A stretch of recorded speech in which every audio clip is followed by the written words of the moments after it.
Ruvente, yeah, who was in the lead all over the match, roughly speaking.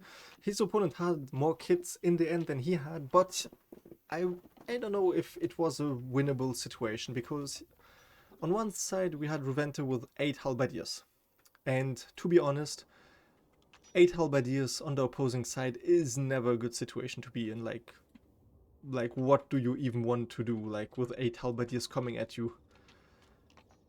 So there's that. And then there was BlackBama, which we see right here, now in red, before he was in green. But yeah, he had on the other side 3 knight kits, 4 archer kits, and 8 halberdiers kits too. So the question was, he's just gonna like run over his enemies, like, you know, maybe have like a few more knights and call it a day. But this did not happen, in a surprising plot twist, because he split up his forces, and the knight was too slow, so the halberdiers caught him, killed him, and then there were only 2 knight kits to go, and the knights were not even in the field. So defeat in detail, you would call it. But yeah, it was a very neat match. There was no rush, even though, ironically, Ruvente, who still won the match, but he would have won the match if he simply would have rushed his enemy, because at the 5-minute timer mark, or like when the non-aggression phase ended, he didn't have any kits. Like, he had the lances but not the helmets yet. He produced them afterwards, but I think the 8 people would have just like won, destroyed, and this would have been it. But yeah. So now we are on Colibri, the most famous map for this tournament. Not gonna lie, it's so far the most played. And yeah, for a good reason. It's a good 1 versus 1 map, 3 axes, several heights, and yeah. So let's just check out what Ruvente is doing, the previous winner. So same setup as before, 2 furnaces, the altar in front, the forge is gonna come maybe behind, maybe next to it again. And yeah, pumping out the kits, making sure he gets those halberdier kits for the 5-minute mark. And yeah, so far so good. Okay, and now this is what I meant really, with in comparison to Komorebi, which we had before, with the resources. For example, here's a brimstone deposit, there's an iron deposit, and there's another one here and another one over here. And then you can see all over the map there are just so many resources everywhere, and this is just a halfway point. And the same goes for the other side. So yeah, where Komorebi you really had to like be careful with your resources, because you cannot print out so many kits that you can just like spam them. On this one, on the other side, well, you can be a bit more generous with the resources. So let's just see how many kits this time BlackBama can get for the 5 minutes mark.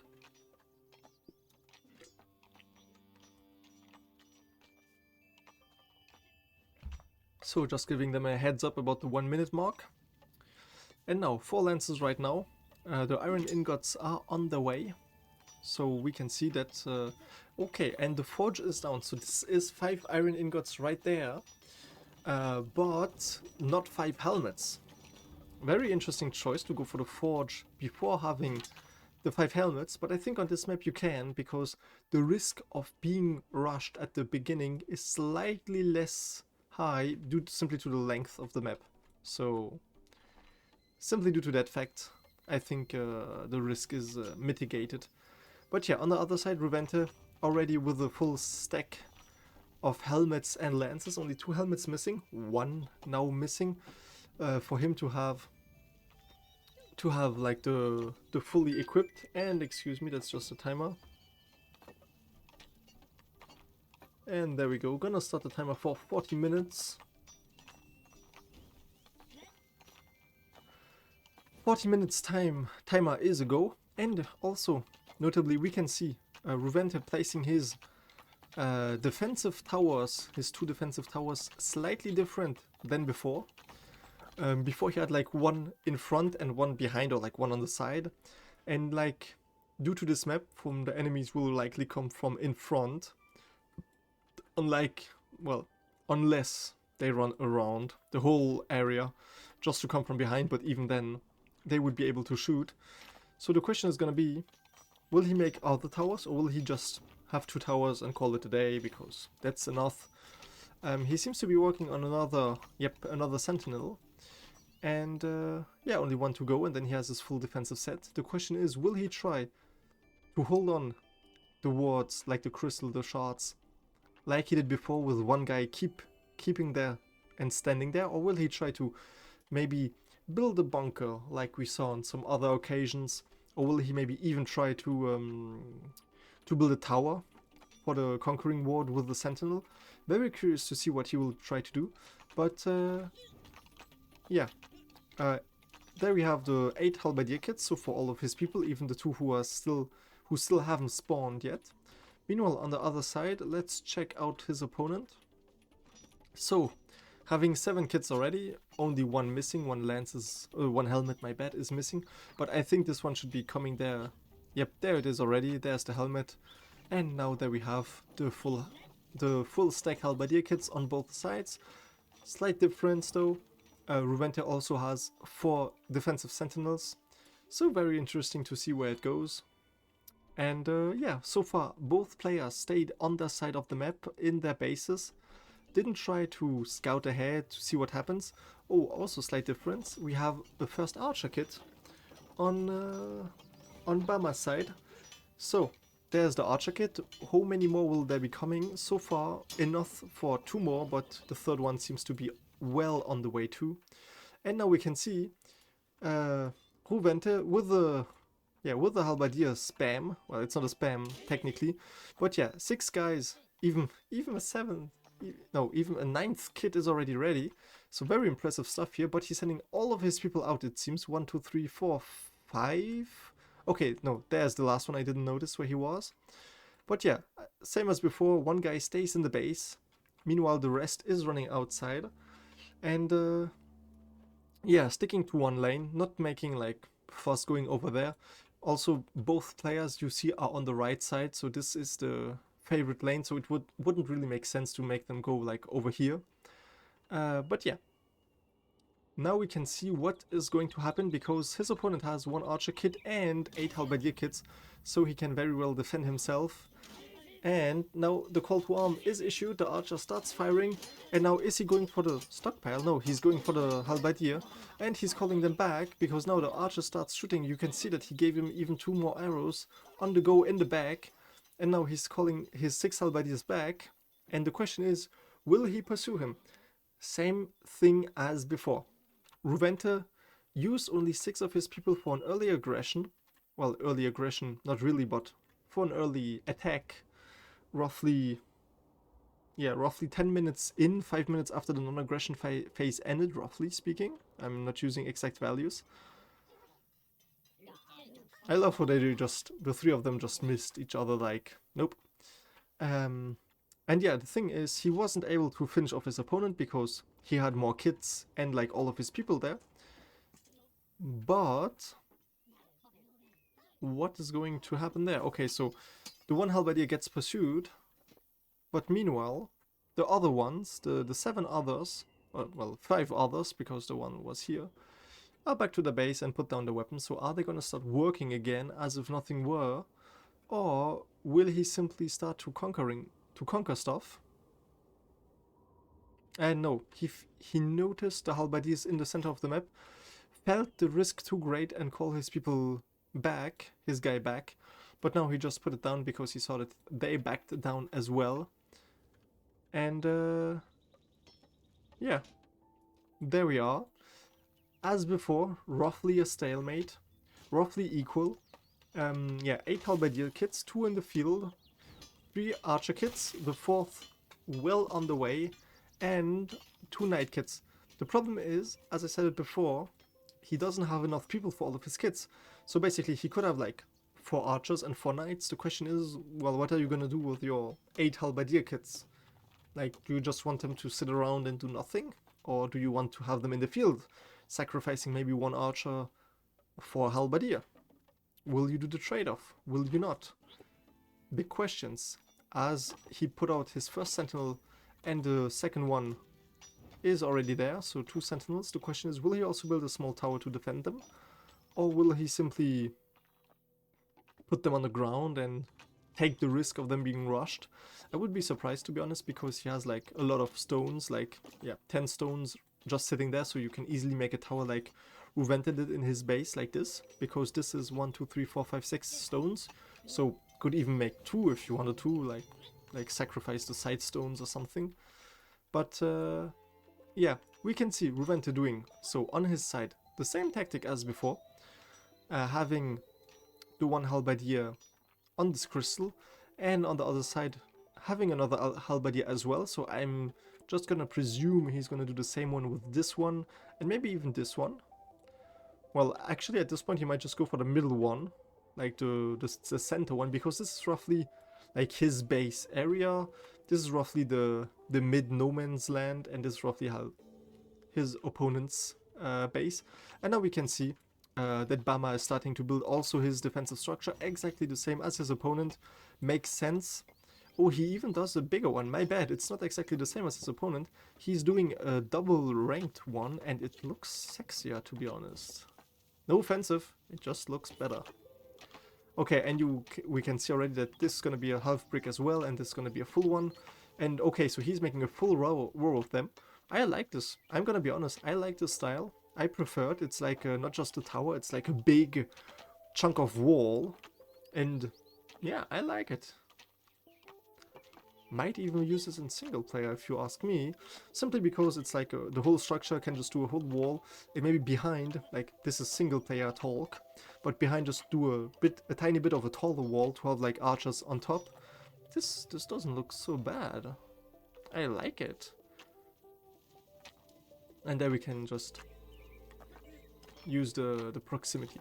Alright, but 2 knight kits, 4 archer kits, 8 halberdier kits. No one in the field right now. The problem is, Ruvente has one guy, one scout here ahead. It's Opal. So Opal knows if there will be one guy like going down here, maybe even with a ward, he will be an easy prey if he has like a conquering ward with him, or even if someone comes just to conquer this one, or if someone comes from the side to conquer this right side crystal. Also, an issue which might be upcoming, which we just noticed right now, this iron and brimstone deposit, both of them are empty now. So he has to go for the other resources, which is no problem because, well, we have 30 minutes left, so far only 15 minutes have been played, but he already is out of the resources. The thing is, if you will try to go for this one, or even this one, his opponent will know and will simply target him and basically put him under siege. Which is a huge issue if you ask me, and now he just knows. Ruvente just went scouting, knows that there's like this defensive wall there, that this might be a very bad idea to fight at the base simply because he has 2 more sentinels than his opponent, than he does in his base, and maybe he can even besiege him on the resources because he should see them from there. I'm not sure actually, but from there he might see that the workers are coming here to get the iron. Maybe it's even why he went back. The thing is, if he can see them, like, being over there, well, he knows that they need the resources. He might also know that they already used so many resources, so this might be an issue. But yeah, just put them under siege. The laboratory is being constructed, only glass needed to finish it, so this is gonna be done quickly. Then he's gonna have like the alchemist who can just throw little bombs and destroy things easily. Okay, so the conquering ward is put down here. Will Bama try the same strategy than his opponent before? With just retaking it and then leave like one guy in there? Or not? Because it doesn't look like it, and this conquering ward is a very easy prey. Like 3 hits and it's done, 4 maybe. And now Ruvente with the power trooper actions, he just told his guy to jump, come down here. And now, will he go for the worker? No, he's going for the conquering ward. Oh, that's nasty. Because his opponent, he realized this. Now he's calling them to weapons. All of them are running back. But now this conquering ward is gonna be doomed. Because even if they can get all the gears in time, there we go. It's gone. And what are you going to do now? He's just going to run back. He said, okay, mission accomplished. See you later. And now... oh, he's only sending one of them back. Or like to attack. Very interesting, because why didn't you send more of them? And well, and it's going to be a fight. And yeah, well, the thing is, yeah, if you can like get him low, the archers might finish him off on a distance, but there are no archers here. There are only halberdiers and a knight.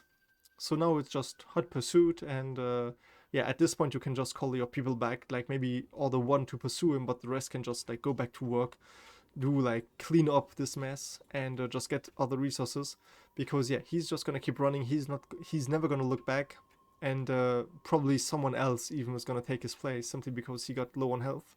And yeah, as we said before, Ruvente did exactly the same trick he did before. So he used the Conquering Ward to conquer the crystal, and then used the halberdier to stay in there. So yeah, and now we have a neat front line. So in the last one he kept the Conquering Ward. He's also starting to dig at the other resources. The thing is that he's having more map control right now, so he's a little more at ease, if you ask me. But yeah, okay, and he built also a third tower, similar to the two first one, so that he also has like 6 sentinels in his base, and also we can see 2 glass, 14 iron ingots, so far he's good, he's good. He even has like, let me just, 8 kits, 8 halberdier kits in total, plus the 2 guys who are in the field. And oh, even here, neat little detail, he built a small little wall so his opponent cannot cross it, and I think maybe here's gonna be a door. Well, it would make sense to put a door here, because you sure want to block your opponent, but you don't want yourself to be blocked, to not be able to use this passage, because if his opponent would be here and you need to get there, you wouldn't want to go like in front, you want to go back. So curious to see if it's gonna be a door he's gonna put down. But yeah, most importantly, this one halberdier over here in the middle, still looking towards his opponent's side of the base, just making sure, if for example he puts down another Conquering Ward, that he can intervene quickly, and by this I mean destroying the Conquering Ward, or make sure that he can like see if there's a rush coming whatsoever, because then if his opponent's like suddenly equips, that we can see 2 halberdiers already ready. But yeah, if he puts like 8 halberdiers in the field and they start running, well, then he would know. Yeah, that's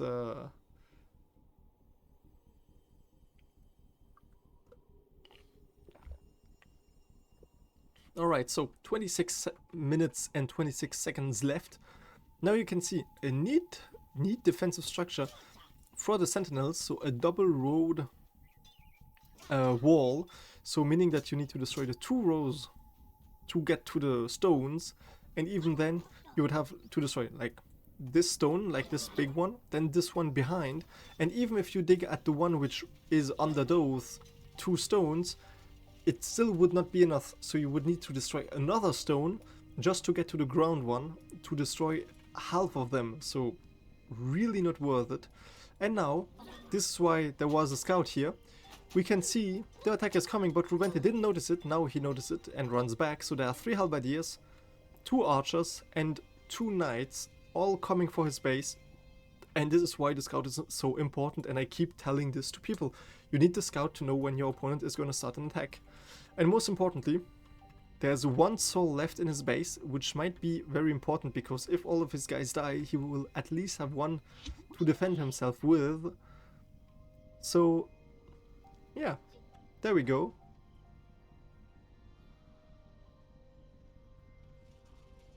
Okay. So what is happening over here? He called all of his people back, so now the conquest is stopping. The Conquering Ward is down on the ground, so there's another halberdier coming to help. The problem is, first of all, you cannot defend this Conquering Ward. It will get destroyed due to the overwhelming force of your enemy.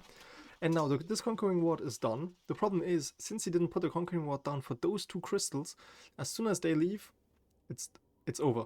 They left, and then the ward is the crystal is gonna go down. like this one basically. And now the thing is, what are you going to do? There are 4 towers, 8 sentinels. The thing is, the archers have a tiny bit more range, and now it's gonna be an all-out fight. The thing is, can he go for his stockpiles? Can he go for the important stuff, the juicy stuff? Okay, 1 halberdier is down. Will the second one follow? There's a second one, a third one even now. Okay, this is going to be a tragedy for BlackBama, because those are 8 sentinels. Just keep on shooting, and all of his guys died. And now Ruvente, with 5-6 halberdiers, is gonna pursue the 2 archers. He's gonna pursue them because 4 guys just died. Okay. And he might not catch them because they have the same speed. Now they split up, so they might start shooting at each other. But yeah, big disadvantage. Oh, he goes actually for the conquering. No, he just told them to go there to shoot at them from behind. Okay, very interesting. 23 minutes left on the clock. The problem is, if they run back down, the wards, the sentinels, are just gonna start shooting. So this might be an issue, because now the 1 archer is down, other one to go, he's low on health, starts shooting, but what are you going to do against 6 halberdiers and 8 sentinels nearby? Will he come too close? Yes, they start glowing. He tries to take a shot at, but now he's dead. Now he's dead. Yeah, that's it. That's done, because he was at one point low on health, the sentinel, but not anymore. He tried to go for the all-out rush, but yeah, we see where this led him. And now he has 2 halberdiers here in the field, but most importantly, 6 guys rushing over the map. And now we have BlackBama has 1, 2, 3, 4, 5, 6, 7. Is this right? 1, 2, 3, 4, 5, 6, 7. Yeah, 7 souls returning home. This is incredible, because now he only has 1. Well, so much for this 1 archer. Well, 1 archer who seems to be running towards his opponent's base. The question is why, though?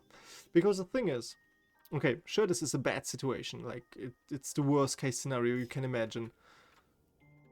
Because, okay, so Ruvente has like 1 guy there, and BlackBama has his last worker right now rushing the enemy base. He has like 1 archer kit and 5 halberdier kits left. The problem is, as soon as he dies, he's gonna lose the match, because he's gonna be running out of people, unless he can respawn one of them before the archer dies. But I don't really know what he's trying to do with this. Because, yeah, okay, you're trying to take a hit at the sentinel, but why though? There are 8 halberdiers in your proximity. 8 halberdiers nearby would like to know your location.